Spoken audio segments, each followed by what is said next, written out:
Bang, Oi. Ondi, Oh, toko jalan-jalan, Bang. ngopi bang. Oke. Ini loh. Ya. Siap.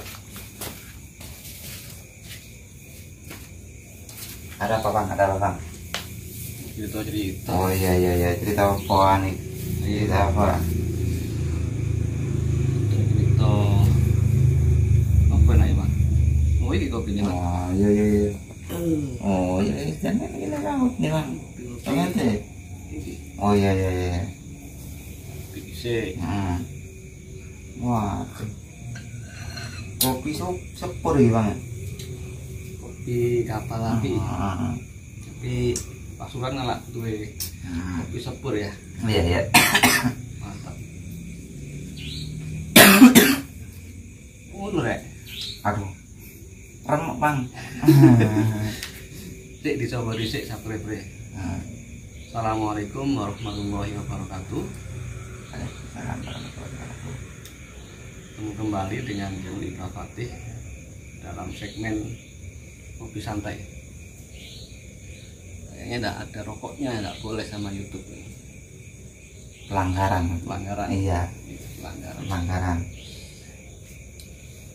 Ini mau cerita soal Wali Songo bang. Oh, oke Bang. Nah, orang Jawa kan harus tahu Semua. ya. Iya, semua wali ini, Bang. Kalau nggak tahu ya mana nanti kan kata Pak Karno kan jas merah, jangan lupakan sejarah. Iya. Wali Songo itu dakwahnya kan sampai bisa mayoritas Nusantara karena memang dakwahnya itu sangat merakyat. Iya. Menggunakan berbagai cara tapi yang halal bang. Akhirnya jadilah Indonesia mayoritas Islam. Padahal kan asalnya dari Arab. Iya. Dari Arab, kemudian ada 3 versi nih bang. Ada yang lewat India, Gujarat, ada yang lewat Cina, ada yang lewat Arab langsung Mekah ke sini, ada yang itu ada teori Persia dari Iran. Itu Iran ya. Iya. Makanya kalau sampean dulu ngaji nututi sing Yang mana, Bang?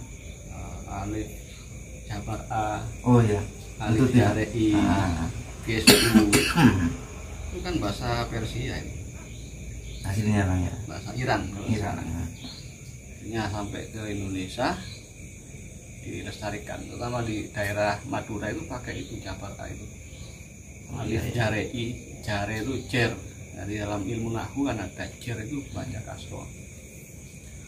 Nah kita sekarang kenapa kok bisa mayoritas ini? Karena memang menyeluruh bang dakwahnya bang. Semua yang Orang dulu para wali itu kalau dakwah itu identitasnya nggak dipakai. Iya. Semua wali Songo kan Arab.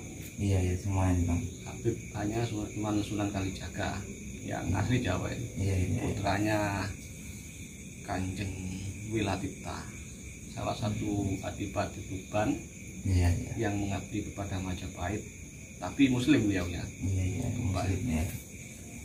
Hanya beliau yang asli Jawa, yang lain Habib semua. Yang lain iya. Cuma satu itu aja. Cuma satu Kanjeng Sunan Kalijogo. Ya. Akhirnya bang, dakwahnya Wali Songo meskipun beliaunya Arab itu tidak menggunakan nama Habib atau Sayyid, menggunakan Mbah Sunan. Sunan kan artinya susuhunan, suwun, dari sesuwunan, orang yang dimuliakan, orang yang disuwun kan ikut pakai kepala ini. Iya. Susuhunan. Naruh barang di atas kepala itu, jadi susuhunan. Susuhunan, wong sing disuwun atau orang yang dimuliakan, maka disebut sunan. Akhirnya para sunan ini tidak pakai nama Arab, nama lokal Indonesia. Mbah ya, ini Mbah Sunan Ampel, Iya. Kang Rafi Rahmat.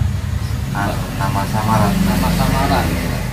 Bahkan identitasnya itu disamarkan.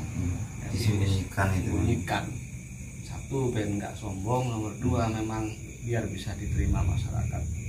Oleh karena itu juga Bang, istilah-istilah dalam Islam itu banyak yang dijawakan atau di Indonesiakan atau di Nusantarakan. Iya. Contohnya sembahyang. Iya. Sembahyang itu kan sholat. Iya. Itu dari kata sembahyang.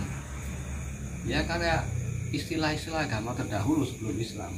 Iya, sembahyang. Iya, sembahyang. Sembahyang. Iya. Sembah yang maha kuasa. Cuma satu ya kan. Satu, sembahyang. Jadi menggunakan istilah lokal. Kemudian ada istilah pesantren. Pesantren itu kan dari kata pesantrian. Santri sendiri asalnya dari kata sastri, artinya orang yang mempelajari kitab suci.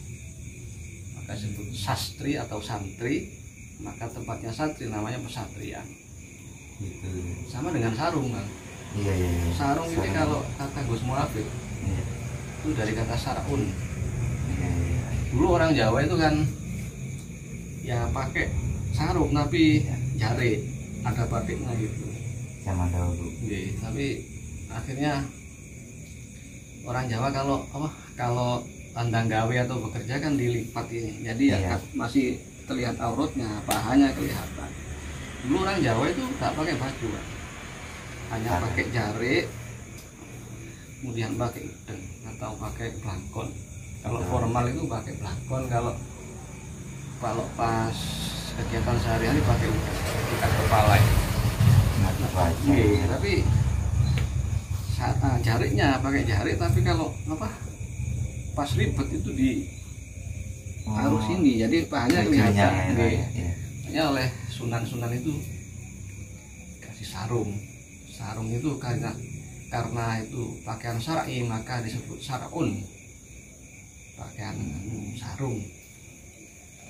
Di sarung itu istilah dari bahasa Arab sebenarnya. Terus mari ngono apalagi kalau kita nimang anak orang dulu, kalau nimang anak itu nggak kira sekarang, kalau kita sekarang dinyanyikan TikTok. Nah, beda. Iya. Kalau dulu kan nong ninggung atau lelo legung. Tak lelo la ilaha illallah kang moho aku. Gitu maksudnya Bang. Iya, jadi sama dengan Bang. Seluku Bathok lagu seluku Bathok ela elo kan dari kata ada yang mengatakan ada syair Arabnya. Usluk batnaka la ilaha illallah la ilaha illallah. Maksudnya gitu kan. Jadi anak kecil pun ketika itu sudah ditanamkan tauhid. Itu untuk anak kecil yang umur 5 tahun, 6 tahun, 14 tahun. La ilaha illallah. Kalau pas anak balita digendong. Kalau dulu orang tua kita itu kan tak lelo lekum. La ilaha illallah kang moho aku. Itu Bang ya. Maksudnya gitu Bang ya. Jadi la ilaha illallah kang moho aku. Kemudian lagi orang dulu kalau bikin pagar kan biasanya ada di pintu masuk ada 2 seperti bola itu. Tapi bentuknya mengerucut seperti walu ini. Nah, lihat nih. Walosium. Bukan walosium yang panjang kan. Panjang ya. Yang untuk protekan. Yang bener. Yang bener itu Bang. Walu ternyata wallah. Demi Allah. Di ini masjid sampai insya Allah sekarang masih ada seperti saya. Sekarang diganti bola lampu kan. Dulu pakai semen sama pasir itu. Bentuknya bunder, biasanya di pintu masuk. Walu, wallah. Kemudian lagi orang Jawa itu sebenarnya kalau Jawa itu Bang ya, hampir mirip dengan Islam filosofinya. Hampir mirip. salah satu kenapa kok Islam di Nusantara terutama di Jawa itu mayoritas, karena Jawa itu dengan Islam itu banyak kemiripan. Iya. Jawa ini sudah budayanya sudah tinggi. Kita sebagai orang Jawa harus bangga loh Bang. Sebagai orang Nusantara harus bangga. Kenapa kita hari ini tertinggal? Ya karena Belanda. Seandainya Belanda dulu nggak membodohi kita, orang Jawa itu jos. Bayangkan dulu kan bangsa-bangsa yang cerdas itu ada Yunani, Cina kuno, Mesir kuno, India, sama Irak. Jawa termasuk pada tahun 750 Masehi itu Bani Abbasiyah itu sudah mengumpulkan buku-buku dari berbagai negara. Dari berbagai negara termasuk bahasa dari Nusantara yang itu pakai bahasa Sanskerta. Gitu. Bahasa Sanskerta itu kurang lebih bahasa Jawa kuno lah. Bahasa kawin. Kayak Bhinneka Tunggal Ika. Itu sebenarnya bahasa Sanskerta. Sekarang bahasa yang lebih mirip dengan bahasa Sanskerta itu bahasa Madura. Bhinneka Tunggal Ika. Kalau kata Kiai Haji Agus Sunyoto itu Beneneka Tonggeleneka. Bukan itu, tapi tunggal apa? Sama dengan itu. Sama. Beneneka Tonggeleneka. Bhinneka Tunggal Ika. Jadi bahasa Sanskerta ini masih dilestarikan oleh saudara-saudara kita di Pulau Madura. Sampai sekarang Mas. Sampai sekarang, sampai hari ini. Kalau kepingin tahu karakternya orang Majapahit, ya orang Madura itu. Masih kan? Jadi ini kata Kiai Agus Sunyoto. Terus kalau dulu kita main-main kalau kecil kan ada Hong Pimpa. Hong Pimpa, Lehin Kampreng. Itu konon ikat, tapi saya belum bisa memastikan. Hong Pimpa Aleum Gambreng ini juga bahasa Sanskerta. Artinya dari Tuhan kembali kepada Tuhan. Padahal itu kan cuma main-main. Itu sih sudah dijadikan mendidik anak-anak berketuhanan, bertauhid. Keren Bang. Orang Jawa itu keren. Orang Nusantara itu keren. Jadi kalau ada orang yang menghina Indonesia, orang Indonesia kok menghina Indonesia, nggak boleh kan? Ya bukan hanya nggak boleh, nggak layak. Nggak layak kan? Bukan negara. Iya.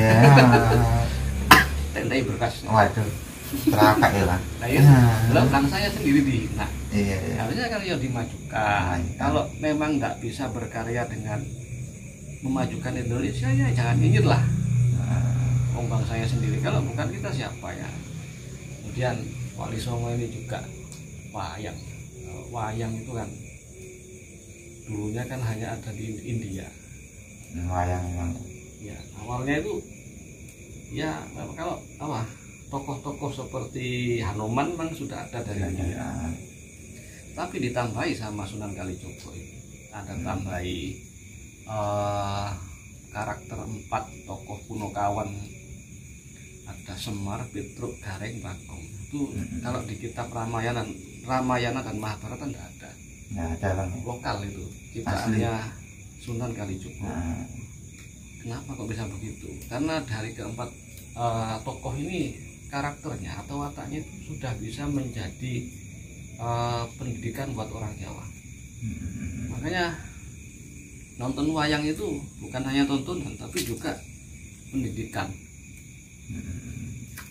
Kemudian juga orang Jawa pakai belangkon. Iya. Kan pentolnya di belakang. Ada di belakangnya, mikirnya di belakang. Ya, jadi ya. gini, ngaji yang ilmu senggot. Iya. Sumur yang dulu kan pakai senggot. Jadi kalau mau bertindak itu mikir jauh, mikir ke belakang dulu. Itu orang Jawa. Terus keris juga. Orang Jawa kalau pakai keris di belakang. Artinya apa? Kalau sebuah permasalahan sudah diselesaikan dengan omongan tidak bisa, orang Jawa keras juga Bang. Ya berkelahi pakai pencak silat. Pencak silat kok masih belum selesai baru pakai senjata. Kalau orang menurut saya orang Madura atau yang lain Jepang ini kan sini. Jadi nggak usah babiku langsung wis. Gitu. Orang Madura juga gitu. Sini kan bahaya kalau nyabut ini kan sunat 2 kali. Kalau orang Jawa pakai belakang itu terakhir, pilihan terakhir. Jadi kalau sudah nggak bisa dirunding baru maju. Nah, iya sudah pakai itu. Terus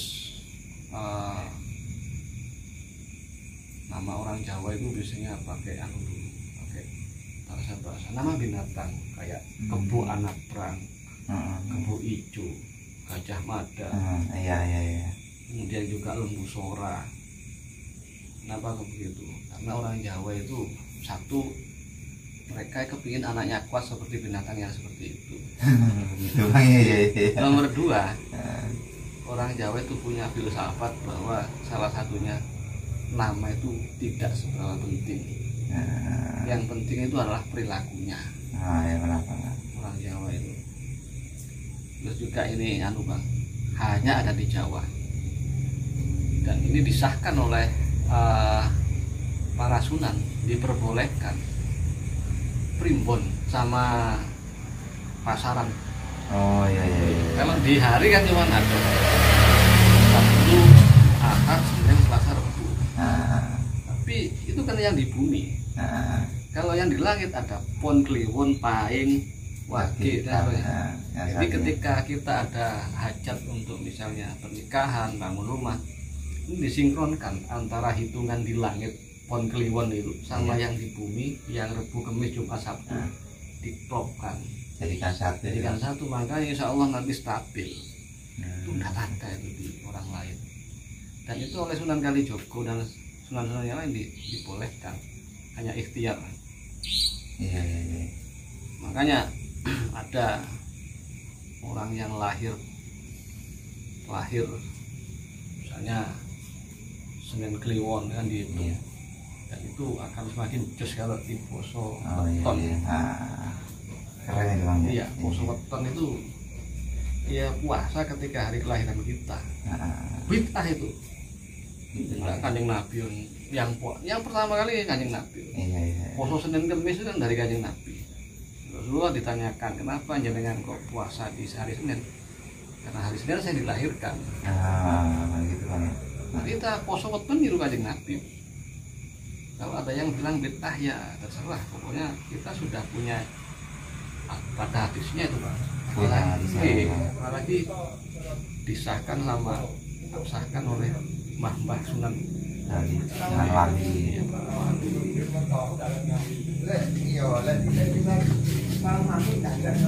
Terus banyak lagi sebenarnya filosofi. Ngopi dulu Bang, sampai cari inspirasi. Iya. Ngopi dulu sampai. Saya nggak boleh ngokok ya. Iya.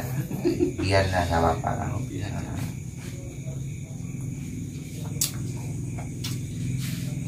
Terus rumah juga Bang.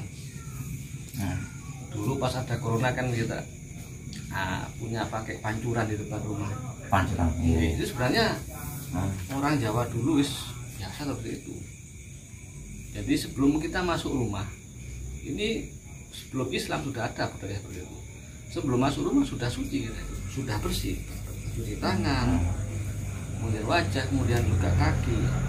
Ya apa kalau kita punya anak bayi kan, insya Allah barang-barang kayak jin-jin itu kan tidak masuk ke rumah. Terus apalagi pada masa Islam itu tidak diberantas tapi disinkronkan dengan Islam, akhirnya wudhu.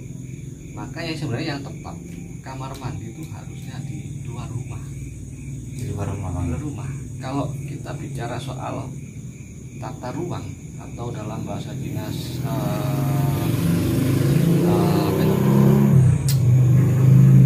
Feng Shui, itu kamar mandi di rumah harusnya di luar rumah. Apalagi ini di rumah saya ini kan di dalam berhadapan langsung dengan kamar mandi dengan apa dapur itu tidak baik. Insya Allah efeknya rezeki kurang sip nanti. Syirik, tidak syirik, wong itu sudah ada bentrokan energi antara energi kan negatif dari dapur yang untuk masak itu langsung bertabrakan dengan energinya yang kotor-kotor itu. Kan kalau dalam Islam kan kamar mandi kan istananya jin setan kan itu. Iya. Apalagi di dalam kamar tidur ada kamar mandi juga, itu sebenarnya kurang baik kalau menurut filsafat Jawa. Orang Jawa dulu itu kalau membangun rumah itu kamar mandinya di luar, jadi setelah masuk rumah itu sudah suci, jadi sakral sekali orang Jawa. Dan itu diabsahkan oleh para wali karena ajaran Jawa yang baik itu oleh para sunan itu sudah terus dilanjutkan. Sedangkan yang kurang baik akan dirubah substansinya, seperti tahlilan gitu. Tahlilan tidak ada itu. Nggak ada. Zaman Nabi tidak ada yang nahlili. Zaman para sahabat, bahkan ada yang tanya, kalau memang tahlilan boleh, siapa yang menjadi pemimpin tahlilnya Kanjeng Nabi? Tidak ada. Itu bid'ah, tapi bid'ah yang baik. Dulu gini, jadi dulu sebelum Islam, kalau ada orang mati itu, orang sekitar, masyarakat sekitar itu melek-melek.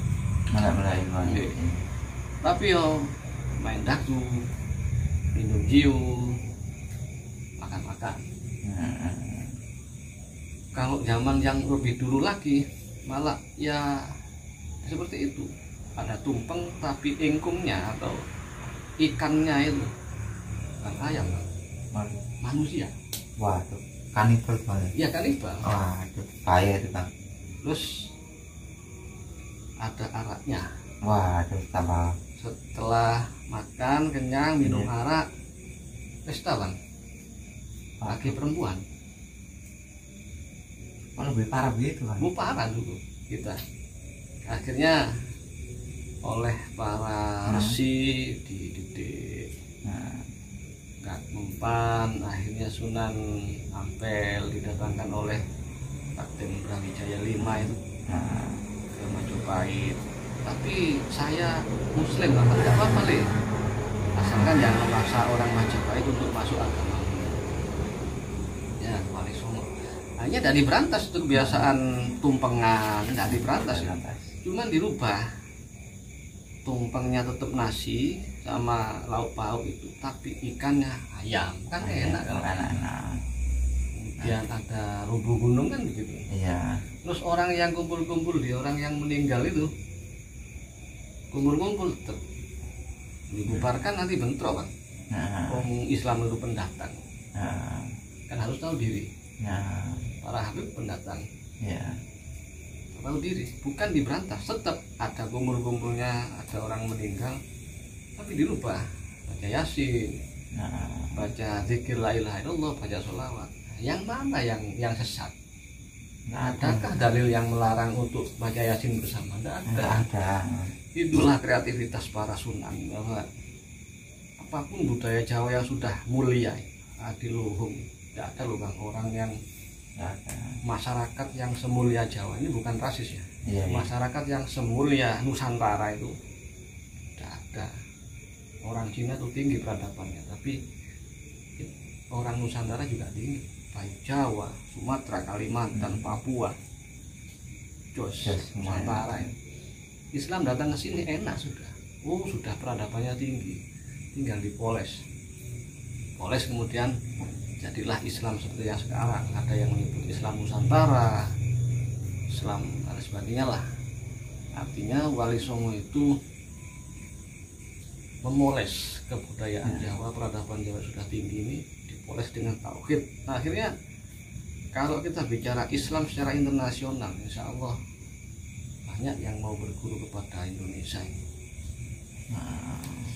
Dan ini Bang, kapan hari Mbah Maimun Zubair sebelum wafat itu bilang, dawuh ini, insya Allah tidak lama lagi Indonesia ini akan sejahtera, baldatun thayyibatun wa rabbul ghafur. Insya Allah kita akan mengalahkan yang jaya-jaya itu. Itu satu. Nomor dua, kemarin Habib Lutfi ketika mau 1 abad NU, insya Allah saya yakin Indonesia akan berjaya. Nah kalau secara primbon, Indonesia tahun 2023 ini hitungannya ke Tibolonggo sama Tipogedong. Artinya kita sudah waktunya sejahtera dan membangun. Bangkit lagi. Insya Allah mulai 2003. Dan konon kata mbah-mbah yang masih ngugemi filsafat Jawa itu, insya Allah mulai tahun 2023 ini orang-orang yang dolim akan dilengserkan di Indonesia ini. Orang-orang kecil seperti kita, jelata-jelata ini, insya Allah diangkat.